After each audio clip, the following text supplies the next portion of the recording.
Viewers, आपका स्वागत है मेरे YouTube चैनल द इंडियन वैल्योर में। और आज हमारे साथ फिर से मौजूद हैं मिस्टर अब्दुल समद याकूब सर, जो कि के पाकिस्तान तहरीक इंसाफ पार्टी के नेशनल स्पोक्स पर्सन हैं। और साथ में ही यह है नेशनल सिक्योरिटी एनालिस्ट भी हैं, और इसके अलावा पॉलिटिकल एनालिस्ट हैं और फाउंडिंग मेंबर है पाकिस्तान तहरीक इंसाफ पार्टी का के। सर, आपका बहुत बहुत स्वागत है हमारे शो में फिर से। शुक्रिया। सर, मेरा आपसे पहली शुरुआत में क्वेश्चन ये है कि सर, फिलहाल गिलगित बाल्टिस्तान में जो भी चुनाव संपन्न हुए हैं, तो सर उसमें ये देखा गया है कि पाकिस्तानी तहरीक इंसाफ पार्टी को काफ़ी बड़ी मात्रा में उनको जीत मिली है। तो सर, इसका आप श्रेय किसको देना चाहेंगे? देखिए, ये जो गिलगित बल्तिस्तान की एक जो हिस्टोरिकल टाइमलाइन चली आ रही है इलेक्शंस की, हमेशा मोस्टली वही पार्टी विन करती है जो फेडरल में एग्जिस्ट कर रही होती है, जो फेडरल को रूल कर रही होती है। तो लोगों का नेचुरली जो लोग टिल्ट होते हैं, या एक ओपिनियन उनकी जो वोटर जो होता है या इवन कैंडिडेट जो होता है, वो फेडरल की पार्टी के साथ जाना जाना चाहता है। उसकी और रीज़न भी हो सकती हैं, लेकिन अभी इससे पहले जो थी वो पीएमएलएन थी, क्योंकि जब लास्ट टाइम वो फेडरल में थे, हमसे पहले वो थे। तो जो गिलगित बल्तिस्तान थी वो वहाँ से पीएमएलएन ने, उससे पहले पीपल्स पार्टी थी तो वहाँ पे पीपल्स पार्टी की गवर्नमेंट आई। तो वहाँ का इलेक्टोरल स्ट्रक्चर कुछ इस तरह का है, पोस्चर इस तरह का है कि जो इलेक्टेबल्स हैं वहाँ के, मोस्टली इन एरियाज में जो एक रीजनल किस्म की पॉलिटिक्स हो जाती है, वहाँ पे इलेक्टेबल्स बड़े मैटर करते हैं पार्टी से ज़्यादा। तो इलेक्टेबल्स स्विंग करते हैं, और इस बार भी यही हुआ है कि इलेक्टेबल्स, और काफ़ी जो इलेक्टेबल्स थे वहाँ पे, शायद गालिबन 6 इलेक्टेबल्स ऐसे थे कि जो इंडिपेंडेंट कैंडिडेट के तौर पे आए, और वहाँ से पीटीआई भी हारी वहाँ से। तो ये एक हमारे इलेक्शन नॉर्म चले आ रहे हैं वहाँ की। हमेशा वो इसी तरफ ही होता है। तो सर, इस चुनाव पे भारत की तरफ से भी एक कड़ा एतराज जताया गया था कि पीओके, जो कि एक ऐसा एरिया है जिसके ऊपर अभी भारत और पाकिस्तान के बीच में संघर्ष की स्थिति बनी रहती है हमेशा, और ये पीओके जो है भारत का हिस्सा माना जाता है। तो क्या ऐसे टाइम पे चुनाव कराना वहाँ पे ये सही कोशिश थी पाकिस्तान की? नहीं, इंडिया का ऑब्जेक्शन या इंडिया ने जो अपने कंसर्न शो किए थे वो इलेक्शंस के ऊपर नहीं थे। इलेक्शन तो रूटीन मैटर है, वो तो हमारे आज़ाद कश्मीर में भी जो पाकिस्तान एडमिनिस्ट्रेटेड कश्मीर है वहाँ पे भी हो रहे हैं, उस पर एतराज़ नहीं था।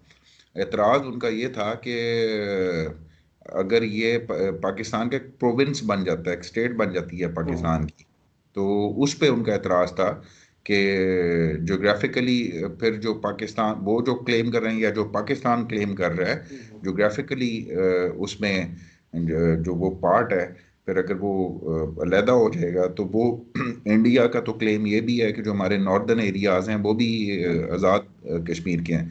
बट ये जो कन्फ्लिक्ट है जीबी का, गिलगित बल्तिस्तान का आज़ाद कश्मीर के साथ, ये तो पार्टीशन से बहुत पहले का चला आ रहा है। ये 19 अर्ली 30s में ये इशू चला आ रहा है। तो वो नहीं मानते अपने आप को आज़ाद कश्मीर के साथ।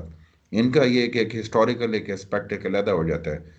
बट जो पाकिस्तान का हमारा जो क्लेम है वो ये कि इससे उस आज़ाद कश्मीर में या इंटरनेशनल लॉज को मद्देनज़र रखते हुए, क्योंकि आपने ये देखा होगा कि जो प्लेबसाइट का नेहरू जी ने भी कहा था, तो उनके ख्याल में ये जो जीबी का एरिया है इसमें भी प्लेबसाइट होगा। तो खैर ये एक इंटरनेशनल लॉज के तहत किस तरह से रिजॉल्व होगा, अभी स्टेट नहीं बनी पाकिस्तान की, अभी जस्ट इलेक्शन हुए वहां पे। तो जी अगेन सर। अगर कोई इस तरह का इशू होगा तो वो ले जाएंगे उसको यूनाइटेड नेशन में, यही कर सकते हैं। या जी सर, मेरा आपसे दूसरा प्रश्न ये है सर कि क्या इमरान खान सरकार पर वहाँ की पाकिस्तान आर्मी और इंटर सर्विसेज इंटेलिजेंस का काफ़ी दबाव है इस वक्त? देखें, जब आप ये बात करते हैं कि आर्मी का दबाव, आपको थोड़ा सा फिर सिंस पाकिस्तान जब बना तो आपको तब से देखना पड़ेगा कि हमारी पॉलिटिकल डायनेमिक्स जो है वो इंडिया से एंटायरली डिफरेंट है। हमारे यहाँ पाकिस्तान में ना आर्मी का हिस्टोरिकली एक रोल रहा है। सबसे पहला जो मिलिट्री आई वो 1958 में आई, फिर 1958 के बाद वो गालिबन 69 में था। तो ये 4 बार आर्मी डायरेक्टली मुल्क को रूल कर चुकी हुई है। ठीक है। तो जब एक आर्मी 4 बार रूल कर चुकी होती है तो उसमें उसका जो, सिर्फ आर्मी ही नहीं, सिर्फ आर्मी की बात नहीं कर रहे। देखिए जब आप इंस्टीट्यूशंस की बात करते हैं तो जहाँ पे मिलिट्री आती है और वहाँ पे ब्यूरोक्रेसी भी आती है, वहाँ पे जुडिशरी भी आती है, और वहाँ पे फिर हमारा जो पॉलिटिकल सिस्टम है ये अंडर डेवलप्ड था जब पार्टीशन हुई। इसको समझने के लिए आप 2 पॉइंट्स सामने रखें। एक वीक पॉलिटिकल सिस्टम प्लस जो पाकिस्तान की आर्मी थी, जो ब्रिटेन से जो ऑफिसर्स थे, ये बेसिकली तो ब्रिटेन ब्रिटेन आर्मी थी, तो ये वेल ऑर्गेनाइज्ड आर्मी, एक डिसिप्लिन्ड आर्मी और एक वीक पॉलिटिकल सिस्टम, जिसकी वजह से हमेशा जो है वो जो पॉलिटिकल हमारे जो फिगर्स हैं वो उस तरह से रूल नहीं कर पाए, या उनके ऊपर करप्शन के एलिगेशंस होते थे। तो अल्टीमेटली आर्मी का रास्ता देखें, किसी भी दुनिया के मुल्क में इसको वेलकम नहीं किया जाता, बट इसको लॉ ऑफ नेसेसिटी के तहत इस तरह से इसको इंडोर्स किया गया बाय जुडिशरी कि जब मिलिट्री कूप करती है तो अवाम जो है वो मिठाइयाँ तकसीम करती है, उनको वेलकम करती है। ठीक है। तो जब अवाम ने ही, देखिए टर्की में क्या हुआ है, टर्की में ये हुआ है कि जब एक कूप होने की कोशिश की तो अवाम सड़कों में निकल आए। ठीक है। वहां पे फिर वो टॉप लेवल पे जो गवर्नमेंट होती है वो नहीं बचाती, वो अवाम बचाती है। अब यहाँ पे जब नवाज शरीफ 1999 में हुआ था तो मिठाइयाँ खत्म हो गई थी दुकानों पे।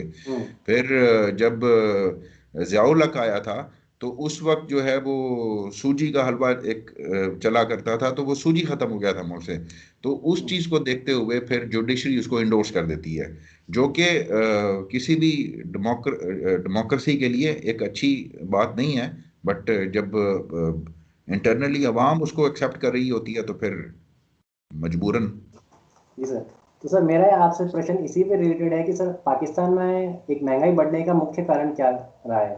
क्योंकि अभी इन दिनों में ये देखा गया है कि इमरान खान सर काफ़ी ट्विटर पे आते हैं, अपनी लिखते हैं कि चीनी 20 रुपए किलो घट गई है और आने वाले 20 दिनों के अंदर महंगाई में काफ़ी कमी आएगी।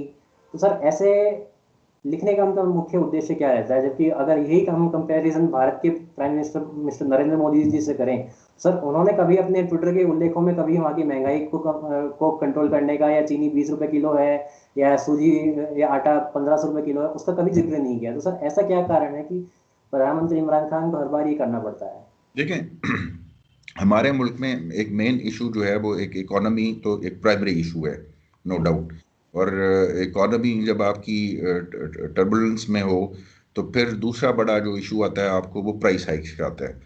कि जैसे डॉलर, अगर आपके यहाँ डॉलर स्टेबल होगा तो डेफिनेटली इतना फ्लैक्चुएट नहीं होगी प्राइस, क्योंकि हमारे यहाँ 35% डॉलर रुपया जो है वो सस्ता हो गया। तो डेफिनेटली उसका इम्पैक्ट जो है वो तो प्राइस हाइक के ऊपर आएगा।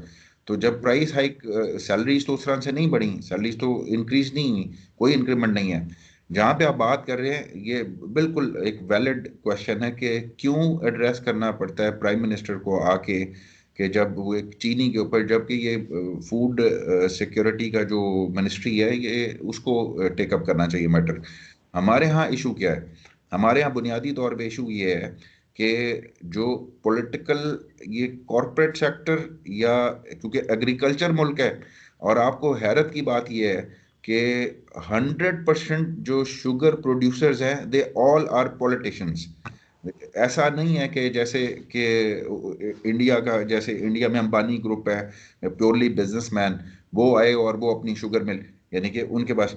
यहाँ पे क्या किया कि जो एक पहले कह लें कि ब्राइब के तौर पे, या इस तरह से कह लें कि पॉलिटिकल फैमिलीज को शुगर प्रोडक्शन के लाइसेंस जारी किए गए, तो जिसको कंपनसेट करना कहते थे। तो वो एक मैनिपुलेट किया उस जिसको हम शुगर माफिया कहते हैं। अब इसमें हमारी ही रूलिंग पार्टी के जहांगीर तरीन 20% प्रोडक्शन पूरे पाकिस्तान की उनकी अकेले की 20% है। देन हमारे फॉर्मर मिनिस्टर जो अभी भी मिनिस्टर हैं, उनके पास दूसरा पोर्टफोलियो है, फूड सिक्योरिटी के वो मिनिस्टर थे, उनकी प्रोडक्शन 12%। तो ओवरऑल जो 45% प्रोडक्शन है वो तो प्रोमिनेंट फिगर जो पॉलिटिकल फिगर्स हैं वो उनकी है। तो अब जो जब आप बिजनेस भी करते हो और फिर पॉलिटिक्स में भी जब आप हों, तो फिर गवर्नमेंट में भी हों, तो फिर आप पॉलिसी को मैनिपुलेट करेंगे। पॉलिसी को जी मैनिपुलेट करके सब्सिडाइज्ड करके फिर आप स्टॉक्स करके कार्टल्स बना के जब वो करेंगे, ये आपके यहाँ नहीं होता। आपके यहाँ जो अभी हो रहा है वो थोड़ा सा उन्होंने जो 3 एक्ट्स अभी पास हुए हैं, जो बिल जी पास हुए हैं और एक्ट बने हैं, उसमें देखें कितना आउटरेज आया है। फॉर्मर बाहर निकल आया कि जी हम कॉरपोरेट, ये तो प्राइसेस कॉरपोरेट कंट्रोल करेगा, इसमें आड़ती भी निकल जाएगा। इसमें उन्होंने इस तरह से उसको सिस्टमाइज किया है कि वो चाह रहे हैं कि उसमें स्टेट गवर्नमेंट के हाथ से भी वो निकल जाएगा। तो यहाँ पे उसके बरक्स है। यहाँ पे जब वो मैनिपुलेट करते हैं तो प्राइम मिनिस्टर को फिर चीफ एग्जेक्टिव को आके उसको, क्योंकि वो जब जो कॉर्पोरेट माफिया होता है वो बहुत ज्यादा स्ट्रांग हो चुका होता है। हमारे जी। यहाँ एटलीस्ट कॉर्पोरेट माफिया बहुत ज्यादा स्ट्रांग हो गया है। जी सर, आपको बताना चाहूँगा, आपने जो एक ये पॉइंट उठाया कि भारत के अंदर जो किसान जो संघर्ष कर रहे हैं और जो प्रदर्शन कर रहे हैं, सर उसका मुख्य कारण ये है कि कुछ एक ऐसे लोग जिनका इस इन 3 बिलों के आने के बाद से जिनका मुनाफा बढ़ जाएगा, सर केवल वही प्रदर्शन आके कर रहे हैं दिल्ली की सड़कों के ऊपर। बाकी पूरे भारत के किसान दिल्ली की तरफ मूव ऑन नहीं हुए हैं। देखिए Manshu, that is your internal matter. मेरा हाँ। कोई उसे लेना देना नहीं है। Purely that is an internal matter. अगर कोई ह्यूमैनिटेरियन क्राइसिस हो या अगर कोई ह्यूमन राइट्स के हवाले से बात हो कि एक फार्मर्स एसोसिएशन या मल्टीपल एसोसिएशन वो कर रहे हैं, तो आप ज्यादा से ज्यादा जैसे दुनिया में ग्लोबली आप किसी के राइट्स को कहते हैं कि पीसफुल प्रोटेस्ट होना चाहिए, वर्ल्ड कम्युनिटी उसको सपोर्ट करती है। इससे ज्यादा मैं बोल भी नहीं सकता उसके ऊपर, क्योंकि बिल्कुल प्योरली इंटरनल मैटर है वो। आपके जो लोकसभा और राज्यसभा ने जब उसको पास किया, उससे पहले ऑर्डिनेंस आए थे, फिर पार्लियामेंट ने जब उसको इंडोर्स कर दिया, तो वो parliament is representative of message. तो वो मेरा इशू नहीं है, वो तो नहीं नहीं, आप। बिल्कुल सर, बिल्कुल। मैं आपको थोड़ा क्लियरिटी बता रहा था क्योंकि कई जगह ये इसको गलत तरीके से उठाया गया है। सर मेरा आपसे तीसरा क्वेश्चन सर ये रहेगा कि सर अभी इस वक्त पाकिस्तान पाकिस्तान और चाइना की दोस्ती काफ़ी प्रगाढ़ पे, काफ़ी हाई है, एंड पे चल रही है। तो सर ऐसा क्या रीज़न है कि क्या ये पाकिस्तान और चाइना की दोस्ती पाकिस्तान के लिए फायदेमंद साबित होगी? देखिए हम इंटरनेशनल वैसे हम अपनी क्योंकि आपकी ज़बान और हमारी ज़बान एक है, चाहे वो इंग्लिश में भी हम उसको फ्रेंडशिप कहते हो, कि जिसमें उसको हम कहते हैं कि वो deeper than sea and sweater.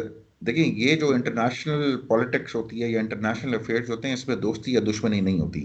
हम्म। इसमें आपके इंटरेस्ट होते हैं, ठीक है। एडवर्सरियल आपके होते हैं। आज इंडिया को हम लेट से कि दुश्मन कहते हैं, तो ये जी दुश्मनी कोई हमेशा के लिए नहीं होती। ना ही दुश्मन होते हैं ना ही दोस्त होते हैं, ठीक है। अब आपका हमारा एक बैकग्राउंड कुछ और हो जाता है हिस्टोरिकल, लेकिन चाइना के साथ जो ऑल वेदर फ्रेंड्स भी डिक्लेयर किया उसको, वो सब कुछ किया, तो वो आप एक ब्लॉक का हिस्सा बन रहे होते हैं, या वो आप उनको जो आपके इंटरेस्ट होते हैं, जो आपके दोनों के इंटरेस्ट, आप उनके लिए वो कर रहे हैं। चाइना अपने इंटरेस्ट के लिए कर रहा है, पाकिस्तान अपने इंटरेस्ट के लिए कर रहा है। अब यहाँ पे इसी तरीके से अमेरिका की हिस्टोरिकली इंडिया के साथ को रिलेशंस इतने आइडियल नहीं थे, ठीक है, क्योंकि इंडिया ऑल्दो के नॉन अलाइनमेंट मूवमेंट वो था, लेकिन उसने अपने आप को डिक्लेयर नहीं किया था कि वो सोवियत का एलाय है, वो नॉन अलाइन रहा। लेकिन उसके बावजूद भी इंडिया अब जाके, क्योंकि चाइना को बैलेंस करने के लिए अब आपका इंडिया जो स्ट्रेटेजिकली जो आपके अभी भी जो आए थे उनके वाइस प्रेसिडेंट अमेरिकन, और आपका एक बड़ा वो हुआ था, तो जिस लेवल के ऊपर अब नई डील्स हुई हैं और सारा कुछ हुआ, तो these are basically interest based. तो दोस्ती और दुश्मनी नहीं है। और दुश्मनी होनी भी नहीं चाहिए। दुश्मनी होनी भी नहीं चाहिए इंटरनेशनल उसमें। जी सर, तो मेरा सर चौथा प्रश्न ये रहेगा कि सर अभी हाल फिलहाल के दिनों में ये देखा गया है कि पाकिस्तान पर काफ़ी मुल्कों ने साथ में आतंकवाद को बढ़ावा देने का आरोप लगाया है। जिसमें से अभी जो फ्रांस में एक हमला हुआ था, उसमें भी एक पाकिस्तानी का ही हाथ था। और इसके अलावा काफ़ी जो Islamic corporation organisation for Islamic corporation है, उसमें काफ़ी मुल्कों ने कश्मीर के ऊपर, कश्मीर का मुद्दे पर पाकिस्तान को सपोर्ट करना बंद कर दिया है। तो सर आप इस चेंज को कैसा मानेंगे, या आपके नज़रिए से कैसे देखेंगे कि भारत की तरफ ये झुकाव कैसे अचानक से बढ़ गया है और पाकिस्तान की तरफ एक झुकाव बंद हो गया है? हाँ, उसकी आपको मैं, आपके व्यूअर्स को मैं एक बात समझाता चलूँ, और इसको आप भी स्टडी कीजिएगा कि इस दुनिया में वर्ल्ड वॉर टू के बाद कोल्ड वॉर चली, कोल्ड वॉर के बाद फिर 1979 में तीन इंसिडेंट हुए जो मैं आपको बताना चाहता हूँ, ये आप इसको स्टडी कीजिएगा। एक तो ईरान में रेवोल्यूशन आया जिसको इस्लामिक रेवोल्यूशन कहा गया, that that that was in 1979। And then फिर सोवियत ने इन्वेड किया अफगानिस्तान को, वो भी 1979 में हुआ। एंड तीसरा हुआ था सीज ऑफ होली काबा। अच्छा, जो सीज ऑफ होली काबा हुआ था वो, ऑल्दो फ्रांस और पाकिस्तान की आर्मीज गई थी, मिलिट्री गई थी और उन्होंने जाकर उसको रिकवर किया। तो जो ईरान में इनकलाब है उसको आप शिया इनकलाब कह सकते हैं, क्योंकि शियाइज्म आई। जो अफगानिस्तान में वो हुए, वो देवबंदी और जो हनफी, जिन्होंने जो तो तालिबान थे, तालिबान उस वक्त तो नहीं थे बट जो मुजाहिद थे। फिर उसके बाद जो रिवॉल्ट हुआ था वहां पे, अपसर्जेंसी हो रही थी सऊदीया में, मक्का के अंदर, औली काबा के अंदर। वो मेंटेलिटी या वो जो स्कूल ऑफ थॉट था वो सेम अलकायदा वाला था। ठीक है। तो वो वहीं पे क्रश कर दिया गया।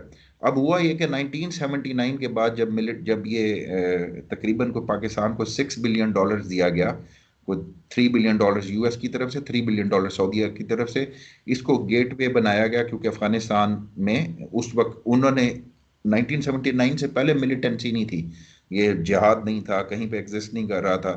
तो उस वक्त अमेरिका ने वो आपको कुरान से हदीस उनको प्रमोट किया, क्योंकि वो उस वक्त उनको सूट कर रहा था। तो जब ये सोवियत ने सरेंडर किया और सोवियत वहां से चले गए ऑलमोस्ट 1989 में, तो ये 10 साल जो मिलिटेंसी थी वहां पे, जिनको आपने जिहाद का नाम दिया, और फिर उसके बाद फिर वो एक ऐसी गवर्नमेंट आई कि उसकी रिट नहीं थी अफगानिस्तान में, छोटी छोटी गवर्नमेंट, उसके बाद फिर एक फड तालिबान अपसर्ज हुए, तालिबान आए। तो जब तालिबान आए तो अब होना क्या था कि वो जो मिलिटेंट ग्रुप्स बन चुके हुए थे, वो मिलिटेंट ग्रुप, कुछ लोग तो वापस अपनी लाइफ में चले गए, बट वो जिहाद वाली चीज तो स्टार्ट हो गई ना माइंड में कि जी जिहाद होना है। देन उसके बाद भी मिलिटेंसी या एक्सट्रीमिज्म उस इतनी नहीं फैली थी। जब फिर 9/11 हुआ, फिर 9/11 के बाद ये रेडिकलाइजेशन बहुत ज्यादा हो गई। तो उस वक्त मुसलमानों को, ये मुस्लिम्स को ये फील हुआ कि जो अमेरिका है वो, देखें आप टारगेट देखें, कुवैत वॉर हुई तो अमेरिका आया 1990 में गल्फ वॉर में। फिर उसके बाद जब ये अफगानिस्तान के ऊपर अटैक हुआ, फिर इराक के ऊपर हुआ, फिर उसके बाद 2006 में इसराइल ने लेबनान के ऊपर अटैक कर दिया। तो जो वेस्टर्न नेटो या वेस्टर्न वो थे, पावर्स थी, उनका टारगेट कहीं ना कहीं मुस्लिम कंट्रीज ही थे।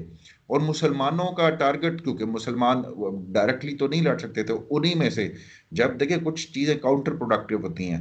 जब ये इन्होंने ड्रोन अटैक्स किए तो वहां से फिर हमारे यहाँ, हमारे अर्बन एरियाज में जो सुसाइडल अटैक्स होते थे, क्योंकि एक्सट्रीमिज्म ना, वो कुछ वो रिवेंज नहीं ले सकते, वो अमेरिका को, अमेरिका में जाके नहीं मार सकते, उनके पास क्या रह जाएगा? उनके पास फिर यही रह जाएगा कि वो आपको फिर इसी तरीके से टेररिस्ट एक्ट करेंगे, और वो फिर किसी के कंट्रोल में नहीं रहते। आप उनको वंस, किसी वक्त हमारी स्ट्रेटेजी थी, अमेरिका की थी, सीआईए की थी, हमने सपोर्ट किया, उसके बाद हमारे हमारे ही खिलाफ हो गए। तो एक्सट्रीमिज्म इसलिए अब जाके, जो आपने आखिरी आपने बात की कि क्यों इंडिया को देखें, इंडिया नो डाउट एक इमर्जिंग इकोनॉमिकली, एक आजकल इकोनॉमिकली देखा जाता है एक बहुत बड़ी मार्केट है इंडिया। तो इंडिया 1.2 बिलियन वहाँ पे कंज्यूमर है। तो डेफिनेटली इंडिया इवन सऊदीया का भी ऑलमोस्ट सबसे बड़ा बायर है ऑयल, ये ऑयल का। तो अगर आप उस तरीके से देखें तो जो आपका बायर होता है वो हमेशा आप उसको उस तरीके से देखते हैं, आपको समटाइम आंखें बंद रखनी पड़ती हैं, या आपको सपोर्ट करना पड़ता है, तो कहीं ना कहीं ये आपके इकोनॉमिकल इंटरेस्ट होते हैं उसमें, जिस वजह से जाके, इसीलिए हम कहते हैं कि मुल्क छोटा या बड़ा नहीं होता, मुल्क इकोनॉमिकली स्ट्रांग या इकोनॉमिकली वीक होता है। जी सर। सर इसी दरम्यान से क्वेश्चन आपसे, प्रश्न मेरा ये रहेगा सर कि अभी सऊदी अरेबिया ने पाकिस्तान को जो लोन दिया था वो लोन वापस मांगा गया है। इसके लिए पाकिस्तान के विदेश मंत्री शाह महमूद कुरैशी कभी चाइना जाते हैं, कभी तुर्की जाते हैं, कभी कहीं जाते हैं। तो सर ये लोन का जो लोन को चुकाने का अभी पाकिस्तान के प्रधानमंत्री इमरान खान ने भी ये डिमांड करी है वर्ल्ड बैंक से और आईएमएफ से कि कोविड के कारण जो लोन अभी आया है, उनके ऊपर जो कर्जा है उसको एक बार माफ कर दिया जाए।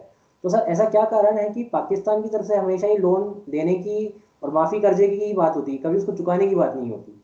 देखें अगेन, जब आपके ऊपर जीडीपी का 100% जीडीपी का लोन हो जाए, आपके 100 बिलियन डॉलर्स आपके ऊपर ये लोन्स हों, और उससे पहले जो आपकी जो पॉलिटिकल गवर्नमेंट जिनको हम करप्ट माफिया कहते थे, वो यहाँ से लेके पैसा बाहर निकालते रहे हों, और तो आपने तो डिफॉल्ट पे ही जाना है, अल्टीमेटली आपने डिफॉल्ट पे जाना है। ये कोई रॉकेट साइंस तो नहीं है कि आप कर्जा लेते जाएं, आप मेगा डेवलपमेंट प्रोजेक्ट्स करें ताकि आपको उस तरह से किकबैक्स मिलें, एंड देन आप वही पैसा, आप सिर्फ पाकिस्तान नहीं, आप इस तरह के दूसरे मुल्क देख लें। फिलिपीन की एक मिसाल थी, या अफ्रीकन कंट्रीज की एक मिसाल थी, कि जहाँ पे टॉप एलिट करप्ट हो जाती है, वहाँ का मुल्क का तो दिवालिया निकलेगा ना, डिफॉल्ट पे जाएगा। बिल्कुल। तो इसी का ही रोना हम रो रहे हैं कि ये तो पिछली जितनी भी गवर्नमेंट्स आई हैं, आप उनके लाइफ स्टाइल देखें, चाहे वो नवाज शरीफ हो, चाहे वो जरदारी पीपल्स पार्टी हो, जो भी रूलिंग एलीट रही है, उनके बाहर आप जाके उनको लंदन में देखें, उनके दुबई में देखें, उनके एसेट्स देखें, तो वो एसेट्स कहाँ से आते हैं? वो इसी तरीके से आते हैं। तो फिर मुल्क जहाँ इंडिविजुअल्स अमीर होंगे, तो फिर गवर्नमेंट्स तो फिर इसी तरीके से भीख मांगेंगी। बिल्कुल। जी सर, मेरा आपसे सर छठा प्रश्न ये रहेगा कि सर जो अभी पाकिस्तान में जो जन आंदोलन चल रहा है इमरान खान सरकार के खिलाफ और जगह जगह पाकिस्तान में प्रदर्शन जारी हैं, तो इससे आप क्या देखते हैं कि सर इससे इमरान खान सरकार बच पाएगी या फिर उसका उसी तरह पतन होगा जिस तरह नवाज शरीफ सरकार का पतन हुआ था? देखें, नवाज शरीफ सरकार नहीं गई थी। हम्म। हमने, पीटीआई ने बहुत 126 दिन का वहाँ पे धरना दिया, बहुत प्रोटेस्ट किए, हमारे पास स्ट्रीट पावर पीएमएलएन से ज़्यादा थी। हमने हम्म। बहुत बड़े बड़े जलसे किए, ह्यूज हम्म। क्राउड्स गैदर किए, बहुत हम्म। बड़ी रैलीज निकाली, बट उस एट द एंड गॉड वो नहीं गई। नवाज शरीफ गया, डिस्qualify हुआ, तो जुडिशरी ने उसको किया। अब हम्म। जुडिशल जो डिसीजंस होते हैं, वर्डिक्ट्स होते हैं, वो अलहदा होते हैं। इसी हम्म। तरीके से अगर मैं ये कहूँ कि फार्मर्स प्रोटेस्ट कर रहे हैं उधर, तो क्या आपकी गवर्नमेंट चली जाएगी? नहीं। नहीं, फार्मर्स बिल्कुल नहीं। प्रोटेस्ट गवर्नमेंट को टॉपल करने के लिए नहीं कर रहे। हम्म। और यहाँ पे आपको जो हमारे यहाँ डायनेमिक्स हैं, वहाँ पे आपने एक एक सीजन होते हैं, लाइक अभी विंटर है, अभी विंटर सर्दी ज़्यादा आ जाएगी, तो नहीं, इनका लास्ट जलसा लाहौर में 13 दिसंबर को होगा, उसके बाद या आपका नवंबर दिसंबर स्टार्ट या नवंबर एंड, ये सीजन होते हैं हम्म। आपके पॉलिटिकल एक्टिविज्म के, हम्म। रैलीज के, या फिर मार्च, क्योंकि मार्च में फिर जरा सर्दी, और अगर गर्मी ज्यादा आ जाएगी तो फिर भी ये बाहर नहीं निकलेंगे। तो ये हम्म। इन्होंने अपनी जो इनके फॉलोअर्स या इनके जो जितने भी अपोजिशन होती है, वो एग्जिस्टिंग अपनी एग्जिस्टेंस शो करने के लिए, अपने मेंबर्स को गर्म रखने के लिए कि नहीं, हम लोग भी एक्टिव है, हम लोग आपके राइट्स के लिए लड़े हैं, बट इसका कोई इफेक्ट नहीं होगा इससे गवर्नमेंट के ऊपर। जी सर, मेरा आपसे सर सातवां क्वेश्चन ये रहेगा कि अभी इस वक्त कोविड-19 पेंडेमिक के टाइम पे पाकिस्तान से काफ़ी कम रिपोर्ट आ रही है कि वहाँ पे कुछ केसेस बहुत कम निकल के आ रहे हैं। तो सर ऐसा क्या कारण है कि पाकिस्तान की सरकार ने ऐसा क्या कोशिश करी कि कोविड प्रोटोकॉल को फॉलो करते हुए वहाँ पे कोविड-19 के केसेस बहुत कम आ रहे हैं या फिर वहाँ पे टेस्टिंग कम हो रही है? अगर देखें, फर्स्ट ऑफ ऑल, हम टेस्टिंग पर रिलाई नहीं कर रहे थे, क्योंकि जितना मैक्सिमम आप टेस्ट करेंगे, मैक्सिमम नंबर ऑफ, क्योंकि आप एक सैंपल ले लेते हैं, आपको एक एवरेज पता चल जाती है कि अगर आप 1000 टेस्ट करते हैं और 100 पॉजिटिव आ रहे हैं, तो अगर आप 10,000 करेंगे तो 1000 पॉजिटिव आएगा। बट जो गवर्नमेंट देख रही थी, हमारे पॉइंट ऑफ व्यू से गवर्नमेंट ये देख रही थी कि उसके मेडिकल इंफ्रास्ट्रक्चर के ऊपर कितना लोड होगा, क्योंकि हमने 1000 बेड के क्वारंटीन सेंटर्स भी बनाए, हॉस्पिटल्स बनाए, वेंटिलेटर्स मंगवाए इमरजेंसी में। तो जब ये फैल रहा था और हमें डर था कि शायद वो हमारा मेडिकल, एक पुअर मेडिकल इंफ्रास्ट्रक्चर उस लोड को बर्दाश्त ही नहीं कर पाएगा कि वेंटिलेटर्स नहीं होंगे। तो आहिस्ता आहिस्ता देखने में ये आया कि वो जो वेंटिलेटर्स थे वो 25% भी यूज़ नहीं हुए जो हमने उनको असाइन किए थे। तो अब उसमें आप ये कह सकते हैं कि हो सकता है कि पब्लिक की कोई इम्यूनिटी ज़्यादा है, ठीक है, हम्म, कि वो उसको देखें, इसके ऊपर डिफरेंट लोगों के ऊपर, डिफरेंट एज ग्रुप के ऊपर डिफरेंट इफेक्ट हो बिल्कुल। रहा है। बट वो फर्स्ट वेव जो आई थी उसमें तो शायद एसओपीज, हाँ, स्मार्ट गवर्नमेंट ने अपने लेवल के ऊपर स्मार्ट लॉकडाउन्स किए या वो हॉटस्पॉट्स को वो किया, वो एक अलग चीज़ है, बट उससे ज़्यादा तो शायद बाहर की दुनिया ने किया होगा। लॉकडाउन में एक अच्छा डिसीजन ये था कि प्राइम मिनिस्टर एकदम लॉकडाउन की तरफ नहीं गए, जो कि इंडिया ने गलती की थी कि वो अचानक ही सब कुछ बंद कर दिया था। तो हम्म, दूसरा ये कि जो सेकंड वेव है ये ज़रा ज़्यादा डेडली है। अभी हम टेस्टिंग को, अभी भी मेरा पैमाना टेस्टिंग नहीं है, क्राइटेरिया मैं टेस्टिंग को नहीं देखता कि कितने परसेंट लोग आ रहे हैं। मैं अभी भी ये देख रहा हूँ कि हमारे मेडिकल इंफ्रास्ट्रक्चर के ऊपर कितना लोड पड़ रहा है, और अब लोड पड़ना शुरू हो गया है मेडिकल इंफ्रास्ट्रक्चर के ऊपर। बिल्कुल। जी सर, मेरा आपसे आठवां और अंतिम प्रश्न सर ये रहेगा कि अभी हाल फिलहाल में हमने एक न्यूज़ देखी थी।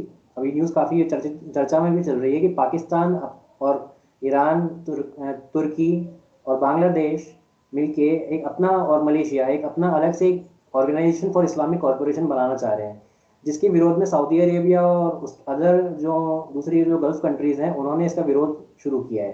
तो सर, ऐसा क्या कारण आ गया है कि तुर्की के प्रभाव में आके पाकिस्तान को एक अलग से इस्लामिक कॉरपोरेशन बनाने की जरूरत पड़ गई है? देखिए, पहली बात तो ऐसा कुछ नहीं है। दूसरी बात ये कि हमारी आम तौर पे एक तासुर ये फीलिंग्स ही हैं कि नॉर्मली पूरी मुस्लिम वर्ल्ड में कि ये जो ओआईसी है, एक तो ये अरेबियन कंट्रीज डोमिनेंट है, नो डाउट कि वो ज़्यादा इन्फ्लुएंशियल है। दूसरी बात ये कि ये भी एक यूनाइटेड नेशन की तरह का ही एक इदारा है कि जैसे आप रेजोल्यूशंस पास करते जाएं, और आपके मोदी जी ने भी कहा था कि ये अब जो यूनाइटेड नेशन है ये आउटडेटेड हो चुका हुआ है। ये जब 1945 में बना था, इसने कोई दुनिया के कन्फ्लिक्ट्स रिजॉल्व नहीं किए, ये कैपेबल नहीं रहा आप इसके। सेम इसी तरीके से ही ओआईसी भी एक ऐसी ऑर्गेनाइजेशन है जो किसी कॉन्फ्लिक्ट को प्रैक्टिकली रिजॉल्व करने में या कोई किरदार माँ सिवाय इसके कि वो लिप सर्विस होती है उनकी, वो इकट्ठे हो जाते हैं, काउंसिल ऑफ फॉरेन मिनिस्टर्स भी मिल जाते हैं, मगर उसका कोई आम आदमी को या उन उन कॉन्फ्लिक्ट्स को, जितने भी इश्यूज आए हैं, वो नहीं रिजॉल्व कर सके, कभी भी रिजॉल्व नहीं कर सके।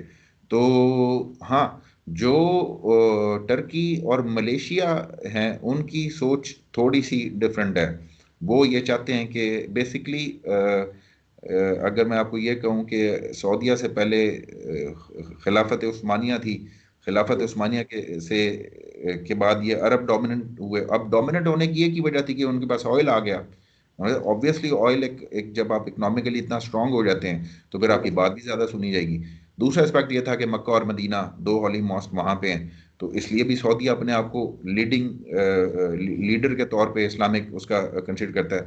बट उर्दुआन के आने के बाद वो ये क्लेम करना चाहता है कि वो जो लीडिंग रोल है वो मुस्लिम देशों का कराऊंगा मेरे मसला। सर के ऊपर है। तो यहाँ पे थोड़ा सा ये तो चलता रहता है, इतना है, इससे ज़्यादा आगे की बात नहीं है। तो बट ऐसा को ब्लॉक अलहदा से बना नहीं है अभी तक, और अभी तक नहीं बना। बिल्कुल। तो सर, अभी इस दरमियान एक चीज़ ये भी देखी जा रही थी कि इसराइल को काफ़ी देशों ने, काफ़ी गल्फ कंट्रीज़ ने भी मान्यता देनी शुरू कर दी है, जिसमें यूनाइटेड अरब अमीरात, बहरीन, ओमान, इन्होंने अभी मान्यता दी है। साथ में अभी ये भी खबर आ रही थी कि एक बेंजामिन नेतन्याहू, जो कि इसराइल के प्राइम मिनिस्टर हैं, उन्होंने एक गुप्त दौरा किया है माइक पॉम्पियो के साथ सऊदी अरेबिया का। तो सर, आप क्या समझते हैं कि पाकिस्तान आने वाले कुछ सालों में या कुछ महीनों में इसराइल के साथ दोस्ती का हाथ बढ़ाएगा? क्या इसराइल को मान्यता देगा पाकिस्तान, जैसा आज तक वो देखिए, देते नहीं आया है? देखिए, मंशू, किसी को इंटरनेशनली रिकॉग्नाइज करना इज नॉट अ फ्रेंडशिप। हम्म, कि आप अगर किसी के साथ डिप्लोमेटिक टाइज हैं आपके, तो दैट डजंट मीन कि आप उनके अलाए हैं या आप उनकी हर बात को इंडोर्स कर रहे हैं, जैसे इंडिया और पाकिस्तान है। कई वॉर्स लड़ी, बट आपका हाई कमीशन यहाँ पे, हमारा हाई कमीशन इंडिया में, हम एक दूसरे को रिकग्नाइज करते हैं, जितने बिल्कुल भी कन्फ्लिक्ट्स हों, जितनी भी टेंशन हो बॉर्डर के ऊपर, एलओसी के ऊपर, but we have a diplomatic relations. आज आप और मैं यहाँ पे बैठ के बात कर रहे हैं, ठीक है।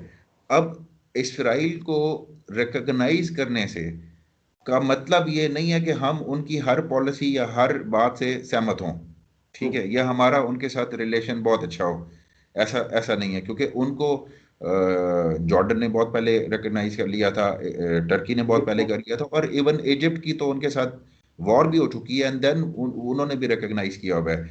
अब यहाँ पे ये चीज़ आम मुसलमानों को समझाना वो एक थोड़ा इशू है कि डिप्लोमेटिकली किसी के साथ रिलेशन या टाइज होने का मतलब ये नहीं है कि आप उनको, हाँ, एक पॉइंट जिसके ऊपर जो हमारा ऑफिशियल स्टैंस है कि वो एरियाज जो पैलेस्तीन के हैं, वो अगर वो छोड़ दे, जो जिसके ऊपर उसने कब्जा किया होगा, तो इसराइल को रिकग्नाइज करने में हमें कोई हर्ज नहीं है, कोई एतराज नहीं है हमें, एतराज।